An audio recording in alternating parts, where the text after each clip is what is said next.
ये जो तोड़फोड़ हो रही है, ये जो भी आक्रोश लोगों में निर्माण हो रहा है, ये बाला साहब ने हमको कभी नहीं सिखाया। बाला साहब ने जो गलत है उसके खिलाफ निश्चित रूप से आपको आक्रोश करना है, जो लेकिन गलत नहीं है उसके खिलाफ भी अगर आप आक्रोश दिखाओगे तो कैसा चलेगा। उद्धव जी ये बहुत शांत व्यक्ति है, आदरणीय शिंदे साहब भी बहुत शांत व्यक्ति है, और शिंदे साहब और उद्धव जी एक होंगे और उसके बाद ये सब क्या करते हैं इस चीज़ का देखने का मुझे बहुत अभी एक्साइटमेंट है। ईडी को ये सिर्फ कहते ना कि ये एक टॉपिक बनाया गया है कि ईडी के माध्यम से इनको टारगेट करो, और ईडी के माध्यम से टारगेट करने के बाद लोगों को मैं कन्फ्यूजन करो कि प्रताप सरनाईक अपना ईडी का सब छुड़ाने के लिए ये स्टेप उठा रहे, तो ऐसा कुछ नहीं है।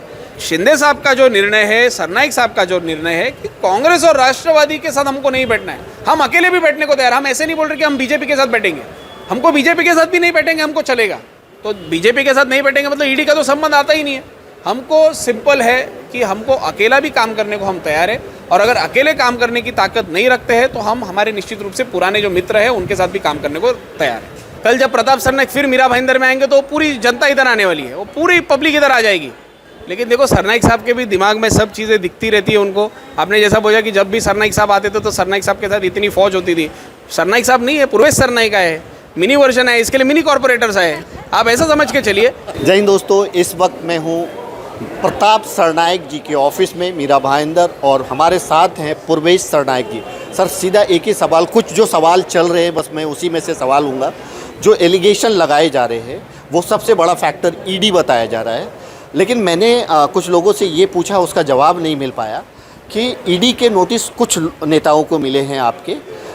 अगर कुछ नेताओं को मिले हैं तो 35 से 40 नेता वहाँ क्या कर रहे हैं, ये एक बड़ा सवाल है। जिनको ईडी की नोटिस मिली है वही जाना चाहिए, अगर उसके अलावा गए हैं तो इसका क्या राज है? ये देखिए कि ईडी ये विषय में समझता ही नहीं हूँ कि ईडी के वजह से प्रताप सरनाईक ने ये स्टेप उठाए, ऐसा मैं समझता नहीं हूँ। देखो हमारे पार्टी में और भी ऐसे कई नेता हैं जिनको ईडी की नोटिस गई है, जिनके ऊपर ईडी की कार्रवाई हुई है, लेकिन वो फिर भी आज भी शिवसेना भवन के मीटिंग में भी थे। तो रहा बात ईडी को ये सिर्फ कहते ना कि ये एक टॉपिक बनाया गया है कि ईडी के माध्यम से इनको टारगेट करो, और ईडी के माध्यम से टारगेट करने के बाद लोगों को मैं कन्फ्यूजन करो कि प्रताप सरनाईक अपना ईडी का सब छुड़ाने के लिए ये स्टेप उठा रहे, तो ऐसा कुछ नहीं है। प्रताप सरनाईक ने 20 जून 2021 को पत्र लिखा था उद्धव जी को कि जल्द से जल्द इस कांग्रेस और राष्ट्रवादी कांग्रेस से हम मुक्त होते हैं, जिससे हमारी पार्टी की जो विचारधारा है, हमारी पार्टी को जो कार्यकर्ताओं की जो इच्छा है, उस इच्छा को हम पूरी तरीके से लोगों तक कर पाएँ। और यही चीज़ आदरणीय एकनाथ शिंदे जी ने बराबर 1 साल 2 दिन के बाद उन्होंने ये डिसीजन लिया, और आज ये महाराष्ट्र की स्थिति हो गई है। मैं आज भी विश्वास रखता हूँ कि आदरणीय शिंदे साहब और उद्धव जी के झगड़े में, छोटा झगड़ा है, घर में झगड़े होते रहते हैं, और ये झगड़ा जल्द से जल्द ठीक हो जाएगा, ऐसा विश्वास एक शिवसेना का सच्चा कार्यकर्ता के तौर से मुझे लगता है कि निश्चित रूप से होगा। सर आप ऐसा बोल रहे हो, लेकिन कई जगह पे आगजनी हो रही है, कई जगह पे तोड़ फोड़ हो रही है, इसको कैसे आप इतनी आसानी से बोल रहे हो कि एक हो जाएगा? मैं वही चीज़ बताना चाहता हूँ कि ये जो तोड़फोड़ हो रही है, ये जो भी आक्रोश लोगों में निर्माण हो रहा है, ये बाला साहब ने हमको कभी नहीं सिखाया। बाला साहब ने जो गलत है उसके खिलाफ निश्चित रूप से आपको आक्रोश करना है, जो लेकिन गलत नहीं है उसके खिलाफ भी अगर आप आक्रोश दिखाओगे तो कैसा चलेगा। देखिए 2.5 साल पहले आदरणीय दादा ने भी मुख्यमंत्री और उप मुख्यमंत्री, जब वो सुबह की जो शपथ विधि थी उसके बाद दादा की भी लोगों ने पोस्टर वोस्टर जला दिए थे, दादा का भी बहुत आक्रोश किया, और फिर बराबर 48 आवर्स के बाद दादा जब वापस राष्ट्रवादी कांग्रेस में आ गए तो भाई वही जिन्होंने दादा के फोटो जलाए वही लोग आज दादा के आसपास बैठे हुए हैं। तो मैं वही लोगों को कहना चाहता हूँ कि ये देखो इसमें क्या होता है कि नेताओं के झगड़ों में बेचारा कार्यकर्ता मर जाता है। देखो मैं भी एक कार्यकर्ता हूँ, हमें भी भड़काया जा रहा है, हमें भी कहा जा रहा है कि ऐसा करो वैसा करो, लेकिन वैसा कुछ नहीं है। हम निश्चित रूप से पार्टी की जो ऑर्डर आएगी, निश्चित रूप से उस पार्टी के ऑर्डर को हम पालन करेंगे। बस इस झगड़े को जल्द से जल्द मिटाया जाए, ऐसा हम आशा और अपेक्षा रखते हैं। और फिर एक बार कहते हैं कि शिंदे साहब का जो निर्णय है, सरनाईक साहब का जो निर्णय है कि कांग्रेस और राष्ट्रवादी के साथ हमको नहीं बैठना है, हम अकेले भी बैठने को तैयार। हम ऐसे नहीं बोल रहे कि हम बीजेपी के साथ बैठेंगे, हमको बीजेपी के साथ भी नहीं बैठेंगे, हमको चलेगा। तो बीजेपी के साथ नहीं बैठेंगे मतलब ईडी का तो संबंध आता ही नहीं है। हमको सिंपल है कि हमको अकेला भी काम करने को हम तैयार है, और अगर अकेले काम करने की ताकत नहीं रखते हैं तो हम हमारे निश्चित रूप से पुराने जो मित्र हैं उनके साथ भी काम करने को तैयार है। शिवसेना जो 2 टुकड़ों में बट रही है, खास करके अगर मैं मीरा भाईंदर की बात करूं तो मैं सालों से शिवसेना की भी न्यूज़ कर रहा हूँ, बीजेपी की भी न्यूज़ कर रहा हूँ। जब भी प्रताप सरनाइक जी आते थे तो सारे नगर सेवक, करीब करीब नगर सेवक, बहुत अच्छा एक माहौल होता था। आज मैं ये दो टुकड़ों में देख रहा हूँ, एक तो प्रताप सरनाइक की ऑफिस में और एक पेनकर पाड़ा प्रभाकर महात्रे के नेतृत्व में। वहाँ पे कुछ नगर सेवक वहाँ दिखे मुझे, बहुत कम नगर सेवक यहाँ दिखे। ये दिन क्यों आ गया? देखिए कि क्या है कि लोगों में एक तो मीटिंग एक ही दिन पे हो गई, तो लोगों को लगा कि हमने शक्ति प्रदर्शन का यहाँ पर प्रयास किया है। ये शक्ति प्रदर्शन नहीं थी। जो कार्यकर्ता समझने वाले हैं उस समझने वाले कार्यकर्ता। देखो आज मेरे को वही बात बताई है, कल जब प्रताप सरनाइक फिर मीरा भाईंदर में आएंगे तो पूरी जनता इधर आने वाली है, वो पूरी पब्लिक इधर आ जाएगी। लेकिन देखो सरनाइक साहब के भी दिमाग में सब चीज़ें दिखती रहती है उनको। आपने जैसा बोला कि जब भी सरनाइक साहब आते थे तो सरनाइक साहब के साथ इतनी फौज होती थी। सरनाइक साहब नहीं है, पूर्वेश सरनाइक आए, मिनी वर्जन है, इसके लिए मिनी कॉर्पोरेटर्स आए। आप ऐसा समझ के चलिए, जब बाप आता है तो बाप के साथ पूरी फौज आती है, लेकिन बाप ने बोला कि पूरी फौज नहीं लेके जानी है, सिर्फ छोटे मोटे अपनी जो ताकत है उस ताकत को यहाँ पर लेके जाओ। लोगों को देखो, हमको कंपटीशन नहीं करना है। मैं तो उनका अभिनंदन करता हूँ क्योंकि हमारी पार्टी वाले वो। लेकिन वहाँ पर जो विचार आपने तो आज यहाँ पर मैंने क्या लोगों को यहाँ पर मार्गदर्शन किया ये आपने सुना है। मैं कहीं पर भी किसी भी तरह का आक्रोश और वायलेंस मिटाने के लिए मैं यहाँ पर कर रहा हूँ, बल्कि वहाँ पर अगर आप देखो तो हमारे कार्यकर्ते हमारे ऊपर वायलेंस करने का वहाँ पर पूरा निर्धार कर रहे हैं। तो इस चीज़ का निश्चित रूप से मैं विरोध करता हूँ। आदरणीय उद्धव जी का स्वभाव ऐसा नहीं है कि हम विरोध करें। उद्धव जी ये बहुत शांत व्यक्ति है, आदरणीय शिंदे साहब भी बहुत शांत व्यक्ति है, और शिंदे साहब और उद्धव जी एक होंगे और उसके बाद ये सब क्या करते हैं इस चीज़ का देखने का मुझे बहुत अभी एक्साइटमेंट है। तो दोस्तों ये थे प्रवेश सरनाइक जी, जिन्होंने बहुत ही शॉर्ट में बहुत ही सुलझे तरीके से इन्होंने जवाब दिया और इन्हें उम्मीद है कि शिवसेना दो टुकड़ों में नहीं बटेगी। बहुत जल्द आपको ये देखने को मिलेगा। और अगर मैं प्रताप सरनाइक की ऑफिस में कुछ कम लोगों को देख रहा हूँ तो उसकी वजह ये है कि प्रताप सरनाइक खुद यहाँ नहीं आए हैं, प्रवेश सरनाइक आए हैं। तो प्रताप सरनाइक आते तो माहौल कुछ होता, प्रवेश सरनाइक हैं तो थोड़े कम लोग आए हैं। क्योंकि मैं भी यही चाहता हूँ कि शिवसेना की अलग अलग न्यूज करने मुझे ना मिले। दो गुटों में शिवसेना, यानी शिंदे साहब की गुट और उद्धव साहब की गुट, मुझे भी बड़ा तकलीफ़ होगा कि मैं किससे क्या सवाल करूं। ये सब एक हो जाए और शहर का डेवलपमेंट हो, यही हमारी भी तमन्ना है और मुझे लगता है आपकी भी तमन्ना होगी। अंत में इतना ही कहूँगा, आप सब अपना ख्याल रखें, एक दूसरे को दुआओं में याद रखें। Thank you so much. शिवसेनेचे प्रेमी, शिवसेनेचे सच्चे कार्यकर्ते आणि त्याचबरोबर मंचावर उपस्थित असलेले आमचे राजू भोईजी, नलावडे साहेब, शिर्के साहेब, विक्रम प्रतापजी, नार्वेकर मॅडम, संध्या काकी, म्हात्रे साहेब, स्वराज, विकास पाटील साहेब, सर्वच उपस्थित शिवसैनिकांचं मी प्रामुख्याने खूप खूप आभार व्यक्त करतो की एवढ्या शॉर्ट नोटीसवर आपण आज सगळे या ठिकाणी आलात। प्रामुख्याने आज या ठिकाणी सुद्धा बैठकीने दुसऱ्याही कार्यालयामध्ये आपल्या जिल्हा प्रमुखांची बैठक लावण्यात आलेली आहे, परंतु लोकांमध्ये थोडं कन्फ्युजन झालं असल्यामुळे काही कार्यकर्ते तिथे गेले, काही कार्यकर्ते इथे आले। मला आपल्या सगळ्यांना एकच संदेश आज आदरणीय शिंदे साहेब आणि सरनाईक साहेबांच्या माध्यमातून द्यायचा आहे की एकनाथ शिंदे आणि प्रताप सरनाईक कालही शिवसेनेत होते, आजही शिवसेनेत आहेत आणि उद्याही शिवसेनेत आहेत। हा विश्वास दाखवण्याकरता आज मीरा भाईंदरमध्ये मी आपल्या सगळ्यांना भेटण्यासाठी आलो। मी मनामध्येच बोलत होतो की कधी कधी घरामध्ये बापाचं आणि त्याच्या मुलाचं सुद्धा भांडण होतं आणि बापाच्या आणि मुलाच्या भांडणामध्ये कधी कधी मुलगा सरस निघतो आणि बाप नंतर म्हणतो की हो बाबा तू बरोबर होतास, मी कुठेतरी चुकलो। आणि कधी कधी अशी परिस्थिती असते जेव्हा बाप बोलतो की बाप मी बरोबर आहे, तू माझा मुलगा आहेस, मुलगा म्हणून तुला शांतच बसायचंय आणि मुलगा बिचारा शांत बसतो। असंच काहीतरी चित्र आज या महाराष्ट्रामध्ये आपण बघतोय।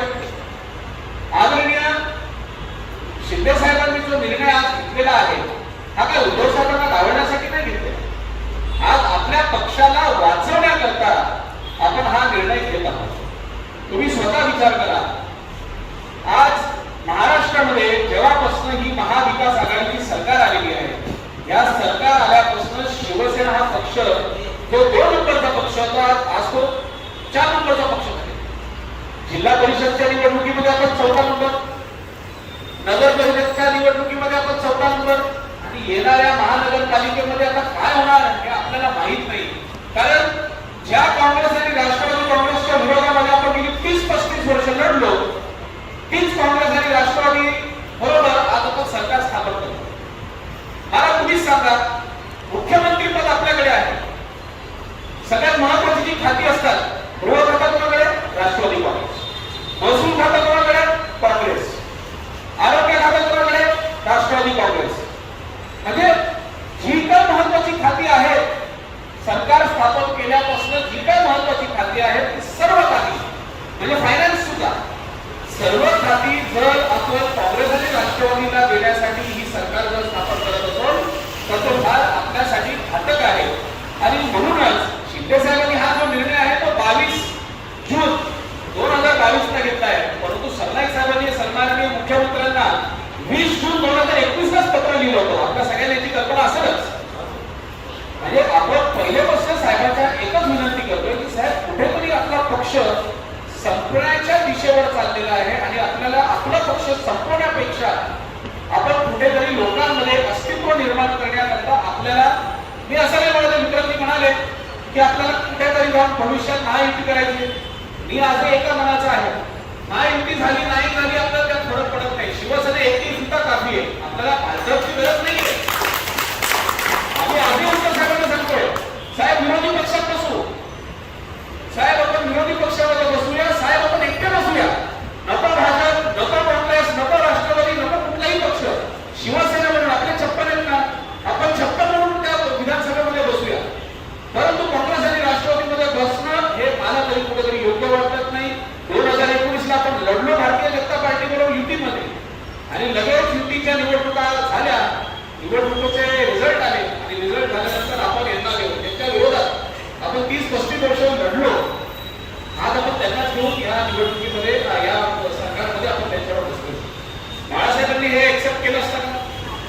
बाळासाहेबांना हे कधी मान्य झालं असतं का? आज बाळासाहेबांनी पवार साहेबांचे अत्यंत जवळचा संबंध, फार जवळचे मित्र, पण तरी बाळासाहेबांनी शरद पवारला राजकीय शत्रू म्हणूनच त्यांना पाहिलं आणि निवडणुका झाल्या की निवडणुकीला तू बाबा माझा शत्रू, निवडणुका संपल्या की तू माझा मित्र. पण तरीही काँग्रेस आणि शिवसेनेला त्यांनी एक होत दिलेलं नाही. बघा, आज माझं वय काय जास्त नाही, मी 30 वर्षाचं आहे, पण गेली 11 वर्ष मी सन्माननीय युवासेना प्रमुख आदित्य साहेबांबरोबर काम करतो.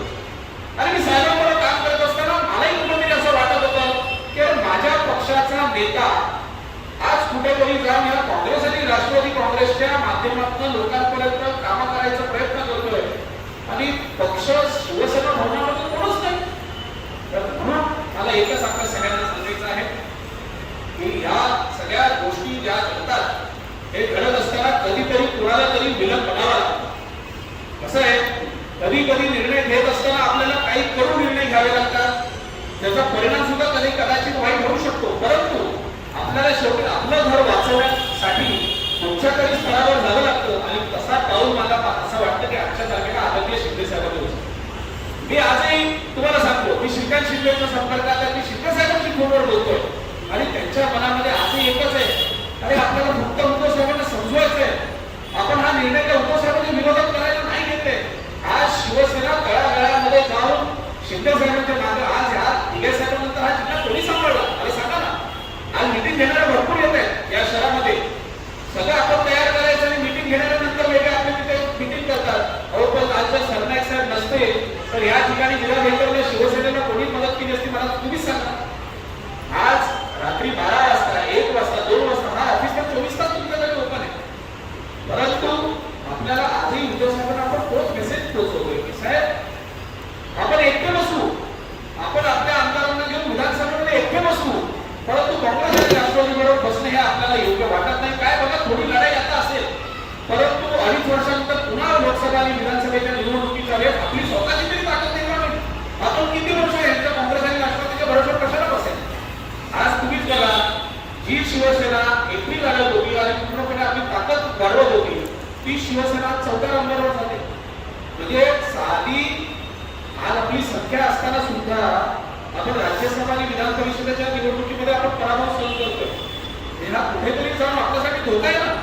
म्हणून एक शिवसेनेचा सच्चा कार्यकर्ता म्हणून, बाळासाहेबांचा एक सैनिक म्हणून, दिघे साहेबांचा सैनिक म्हणून आपल्या विचारधाराचे दिगेसर आणि बाळासाहेबांनी आपल्याला शिकवलेले त्याच विचारधारा जाऊन आपल्याला पुढे काम करायचे. बाकी बघा मनामध्ये लोकांचे खूप संभ्रमणे निर्माण होत आहेत की अरे भविष्यात आपल्याला काय आता भाजपच्या विरोधात पण भाजपबरोबर जायचं. बघा भाजपबरोबर जायचं असं आपण सांगत नाहीये. आपण म्हणतो आपली स्वतःची ताकद. हे उदाहरण आपल्या सगळ्यांना सांगतो, हे कदाचित आपल्या सगळ्यांना पटेल. पंजाब सारख्या राज्यामध्ये अकाली दल एकाकाली 1 नंबरचा पक्ष असेल. अकाली दलचा मुख्यमंत्री म्हणा, अकाली दलचे मंत्री म्हणा, अकाली दलची पूर्णपणे त्या ठिकाणी सत्ता असायची. अकाली दल नसली तर सत्ता सुद्धा स्थापन व्हायची. त्याच अकाली दलला टप देण्यासाठी काँग्रेस सारख्या पक्षाचं त्या ठिकाणी राष्ट्रीय पक्षाची निर्मिती झाली. तर त्यांनी काय सांगितलं की अरे बाबा एक राष्ट्रीय पक्ष आता या ठिकाणी आलेला आहे, दुसरा राष्ट्रीय पक्ष यायला वेळ लागणार. आणि त्याच वेळेस भारतीय जनता पार्टीने त्या ठिकाणी एंट्री केली. भारतीय जनता पार्टीची तशी काही तिथे पंजाबमध्ये ताकद नव्हती आणि अकाली दलची ताकद होती. परंतु अकाली दलने काय केलं, भाजपला असा धोका दिला. म्हणजे त्यांचे जे साथी होते त्यांच्या जीवावर ते लोकसभा लढले, त्यांना त्यांनी धोका दिला आणि आज अकाली दलचा एकही आमदार त्या राज्यामध्ये नाही. ही परिस्थिती तिथे झाली. शिवसेनेची अशी परिस्थिती या महाराष्ट्रामध्ये होऊ नये यासाठी असे आपल्याला पाऊल उचलावे लागतात. आज आपले 55-56 आहेत. 56 विचार गटके साहेबांचं निधन झालं, परंतु जे 55 आहेत हे 55चे या काँग्रेस आणि राष्ट्रवादीला पास करायला जास्त वेळ लागणार नाही. तुम्ही मला सांगा, लोकसभेमध्ये आपण ज्यावेळेस लढतो मोदीच्याच लाटेवर सगळे आपले लोक आपलं काँग्रेसला काय म्हणतात, अरे हे तर काय शिवसेनेला मोदीच्या लाटेवर निवडणार. अरे म्हणजे आमची ताकद नाही का? म्हणजे हे असे काँग्रेसवाले राष्ट्रवादीवाले जर आपल्याला बोलत असतील आणि हे आपण काय सहन करत नसेल तर 2.5 वर्ष आपण भरपूर सहन केलं आणि येणाऱ्या 2.5 वर्षामध्ये पुन्हा जर आपल्याला सहन करावं लागत असेल तर ते कुठेतरी मला अमान्य वाटतं. आणि म्हणून आता आपल्याला ग्राउंड पासून बाळासाहेबांची जी शिवसेना आहे ओरिजिनल आपल्याला जे शिकवलं बाळासाहेबांनी, ती शिवसेना पुन्हा आपल्याला जोमाने काम करावं लागेल, जेणेकरून लोकांपर्यंत शिवसेनेची जी विचारधारा आहे, शिवसेनेची जी कामं आहेत, शिवसेनेची जी कार्य आहेत, हे कार्य आपल्याला लोकांपर्यंत पोहोचवायचं. आणि राहिला विषय बाप बेटा म्हणजे बाप आणि त्याच्या लेकाच्या भांडणामध्ये जे काही गडबड होत असेल त्यामध्ये आपण कार्यकर्ते म्हणून शांत बसणं हे मला योग्य वाटतं. शिंदेसाहेब आणि उद्धवसाहेब निश्चितपणे उद्या एक होतील हा पूर्णपणे आम्हाला विश्वास आहे आणि त्याच्यासाठी आपण त्यांना पूर्णपणे साथ सुद्धा देऊ. परंतु कार्यकर्त्यांमध्ये आक्रोश निर्माण होऊ नये, कार्यकर्त्यांमध्ये एक वेगळा मेसेज जाऊ नये यासाठी आज मी आपल्या सगळ्यांच्या भेटीसाठी आलेलो आहे. आदरणीय सरनाईक साहेब त्यांच्या पद्धतीनं सगळं प्रयत्न करतायत की उद्धव साहेब आणि शिंदे साहेबांचं एकत्रपणे पूर्ण बोलणं करून देण्यापासून शिंदे साहेबांनी उद्धव साहेबांचं पॅचअप करण्यासाठी सुद्धा सरनाईक साहेब केले. लोकांना काय वाटलं की सरनाईक साहेब तिथे वेगळ्या विषयासाठी गेलेले, खरंच पण तसं नाही. आज सरनाईक साहेब आज घडवलं कोणी आपल्याला, आज बाळासाहेबांनी आपल्याला घडवलेलं, शिवसेनेने आपल्याला घडवलेलं. आज विक्रमजी बोललं बरोबर आहे, मुस्तफाजी आहे, सन्मान आहे, सर्व धर्म लोक आता मीराबाईकर शहरामध्ये आज शिवसेनेचे 4 नगरसेवक होते. 4 चे 14 झाले, आज 14 चे 21 नगरसेवक या मीराबाईकर महापालिकेचे. परंतु अशी लढाई जर आपण लढत राहिलो आणि आपसामध्ये जर आपण भांडत राहिलो तर 21 चे पुन्हा 4 व्हायला जास्त वेळ लागणार नाही. आणि म्हणूनच ते मी आताही आमचे काही मीडिया आले होते त्यांच्याशी बोललो.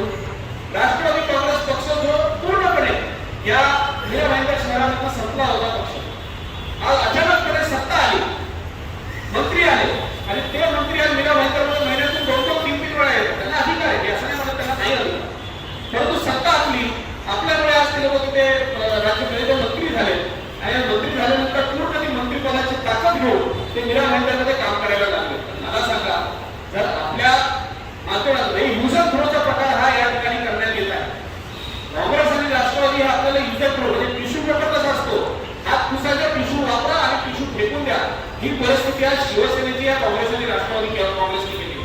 आणि म्हणून आपल्याला बाळासाहेबांची जी शिकवण आहे ती शिकवण घेऊनच आपल्याला पुढे कामाला लागायचंय. आणि त्यासाठी आपल्यासारखे हाडाचे शिवसैनिक आहेत, आपल्यासारखे जे हाडाचे जे कार्यकर्ते आहेत, आपल्याला सगळ्यांना एक होऊन आपल्याला आपलं पक्ष वाचवण्यासाठी, आपल्या पक्षाची विचारधारा वाचवण्यासाठी आपल्याला एकत्रित होऊन काम करावं लागेल. बाकी निर्णय लवकरात लवकर होईल. मला पूर्णपणे विश्वास आहे की आदरणीय उद्धव साहेब आणि आदरणीय शिंदे साहेब हे एक होतील आणि पुन्हा महाराष्ट्रामध्ये शिवसेनेचा राज्य होईल असा विश्वास या ठिकाणी व्यक्त करतो. या दोघांच्या भांडणामध्ये बाकीचे अनेक आता जरा उडायला लागले, कारण चला एकनाथ शिंदे गेले म्हणणार तर तिथे माझी जागा मी घेणार, प्रताप सरनाईक गेले तर प्रताप सरनाईकची जागा मी घेणार. म्हणजे लोकांनी आपले कॅल्क्युलेशन ऑलरेडी घेतलेले. लोकांना काय वाटतं, अरे प्रताप सरनाईक गेले आणि आता मीरा भाईंदरच्या शिवसेनेवर आपला कंट्रोल असेल. अरे पण मी तेच सांगतो ना, ईडी जेव्हा आली तेव्हा यांना मीरा भाईंदर आठवली. सरनाईक साहेब आजारी होते मध्यंतरी तेव्हा यांना मीरा भाईंदर आठवली. आता सरनाईक साहेब बाहेर ह्या सगळ्या सरकारच्या याच्यामध्ये बाहेर आहे तर यांना मीरा भाईंदर आठवली. पण बाकीचे दिवस सरनाईक साहेब जेव्हा मीरा भाईंदर मध्ये असतात त्यावेळेस तुम्ही कुठे असता, हा प्रश्न मला त्यांना विचारायचा आहे. आणि म्हणून तुम्ही जे स्वप्न बघता आहात की प्रताप सरनाईकची जागा शिंदे साहेबांची जागा तुम्ही घेणार, शिंदे साहेब आणि सरनाईक साहेबांची जागा घेणार अजून मला तरी वाटत नाही जन्माला आलेला आहे. शिंदे साहेब आणि सरनाईक साहेबांच्याच माध्यमातून येणाऱ्या काळामध्ये सुद्धा शिवसेनेचं निर्माण या मीरा भाईंदर शहरामध्ये होईल असा विश्वास आज या ठिकाणी मी व्यक्त करतो. पुन्हा एकदा आपण सर्वजण या ठिकाणी या संख्येने आला त्यासाठी सुद्धा मी आपल्या मनापासून आभार व्यक्त करतो आणि आपली रजा घेतो.